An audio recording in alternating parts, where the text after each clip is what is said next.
महाराणा प्रताप जी भी हल्दी घाटी के युद्ध हुए थे तो उनकी सेना भी यही रुकी थी। प्रशासन बिल्कुल ही इतिहास को मिटा रहा है।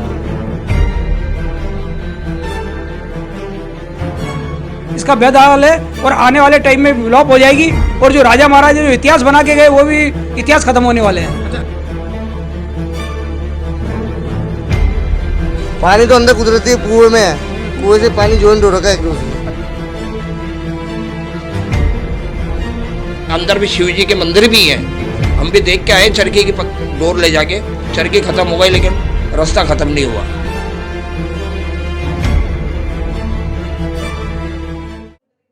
भारत देश में ऐसे कई रहस्य हैं जिनसे आप और हम अब तक अनजान हैं। चलिए एक ऐसा ही रहस्य से आज हम पर्दा उठाते हैं और लेकर चलते हैं आपको अजमेर। दरअसल अजमेर में एक ऐसी गुफा है जहां गर्मियों में आती है ठंडी हवा।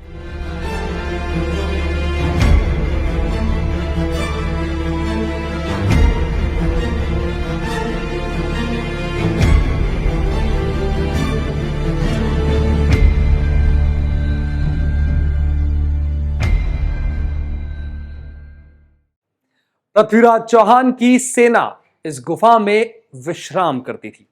गुफा के अंदर 7 कुएं भी बने हुए हैं, लेकिन अब धीरे धीरे यह गुफा विलुप्त होती नजर आ रही है। अजमेर के दिग्गी चौक के ऊपर स्थित शीशा खां के नाम से जाने जाने वाली प्राचीन सम्राट पृथ्वीराज चौहान की गुफा भी इसे कहा जाता है, जिसके अंदर 7 कुएं बने हुए हैं। साथ ही वहां से आपको बता दें ठंडी हवा आती रहती है। यह हवा मौसम के साथ परिवर्तित होती रहती है। अगर वहां रहने वालों की माने तो यह ठंडी गुफा करीब 300 साल पुरानी है। यहां पृथ्वीराज चौहान की सेना युद्ध लड़ने के बाद आराम करने आती थी। इस गुफा में कुछ इस तरह से इस गुफा को दरअसल बनाया गया है कि इसके अंदर गर्मी के दौरान ठंडी हवाएं चलती है और अगर कोई इंसान 1 घंटा भी यहां बैठ जाए तो उसे कंबल ओढ़ने की जरूरत पड़ जाती है। और सर्दी में इस गुफा में गर्म हवाएं चलती हैं। इस गुफा से दिल्ली, आगरा, अनेक जगहों के रास्ते भी इस गुफा से होकर जाते हैं, लेकिन धीरे धीरे यह गुफा अब विलुप्त होती हुई नजर आ रही है। प्रशासन इसकी देखरेख बिल्कुल भी नहीं कर रहा है। दरअसल अजमेर के शीशा खान पर बनी बरसों पुरानी ठंडी गुफा जीर्ण शीर्ण अवस्था में है, लेकिन इसकी सुध लेने वाला हाल फिलहाल कोई नहीं है।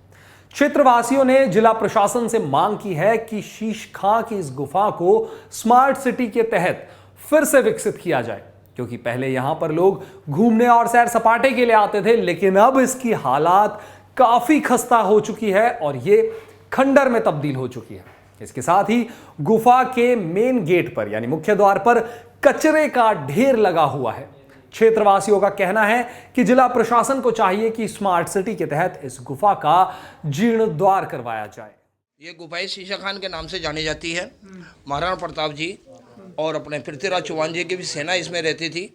और यहाँ हमने बचपन से सुना है कि दिल्ली भी रास्ता जाता है, आगरा भी रास्ता जाता है, 7-8 गुफाएं चारों तरफ है। तारागढ़ भी रास्ता जाते थे। पृथ्वीराज जी चौहान जो आए थे, महाराणा प्रताप जी भी हल्दी घाटी के युद्ध हुए थे तो उनकी सेना भी यहीं रुकी थी।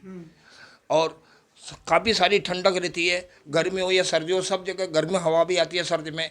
और ठंड के अंदर भी अभी गर्मी में ठंडी हवा आ रही है, आप देखेंगे तो कम्बल ओढ़ने जैसी हालत हो जाती है। आप भी यहाँ मौजूद है, हवा कितनी आप खुद ही बता देंगे, पत्रकार हो आप। ये बहुत राजा महाराजों के टाइम की है। अंदर से अंदर रास्ता है, 7-8 कुएँ हैं, ऊपर भी रास्ता है, नीचे भी रास्ता है। आदमी को कहीं तो सो के जाना पड़ता है। अंदर भी शिव जी के मंदिर भी हैं, हम भी देख के आए चरखी की डोर ले जाके। चरखी खत्म हो गई लेकिन रास्ता खत्म नहीं हुआ। वापस आ गए थे, हमारी टॉर्च लाइटें भी बंद हो गई थी। अच्छा, कितनी पुरानी कौन से सन में ये बनी थी? ये 1117 के करीबन बनी हुई है उस समय। अच्छा, उस समय इस गुफा का किस तरह का हाल था?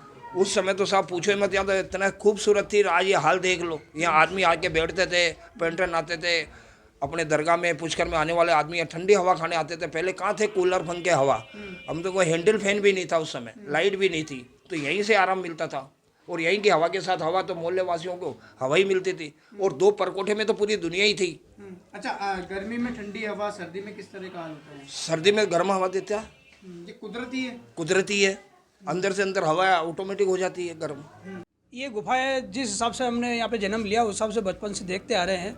ये गुफाएं जब बचपन में, मैं 51 की एज है मेरी, उसके पहले देखे अति सुंदर थी ये।